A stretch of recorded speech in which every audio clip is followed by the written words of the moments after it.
submerged in ashes of our souls' once burning desires.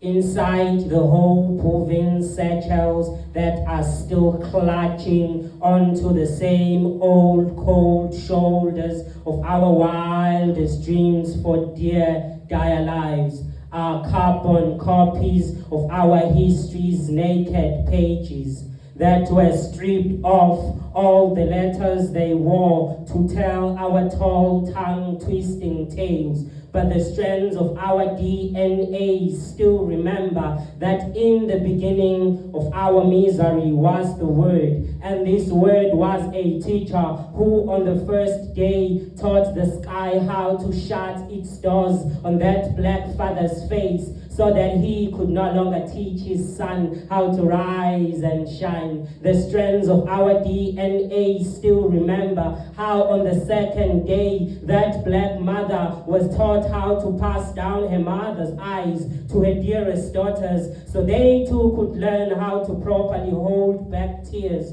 before they could learn how to properly hold pens and pencils. The strands of our DNA still remember how on the third day death was taught how to live on the tip of our existence's tongue, and life was taught how to leave our heartbeats and breaths behind. The strands of our DNA still remember how on the fourth day gravity was taught how to inhale our prayers for oxygen, and the classrooms were taught how to become wings that erased our footprints from the sands of time. And when we graduated from the same wings on the fifth day, we then became teachers who taught our stomachs how to digest our demise, and our lungs how to hold our breath hostage. The strands of our DNA still remember how on the sixth day we then taught our veins how to become deserts when their inhabitants migrated to the ground, where our feet now dance to the sound and beat of our breaking hearts. The strands of our DNA still remember how on the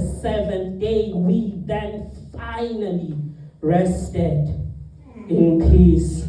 And this cannibalistic soil was served our flesh as its last supper on a golden platter before being crucified on the cross made of every human bone it has carried and clothed. These are all lessons etched on our broken bones by the masters we got before we could learn how to confine our names to letters. Thank you.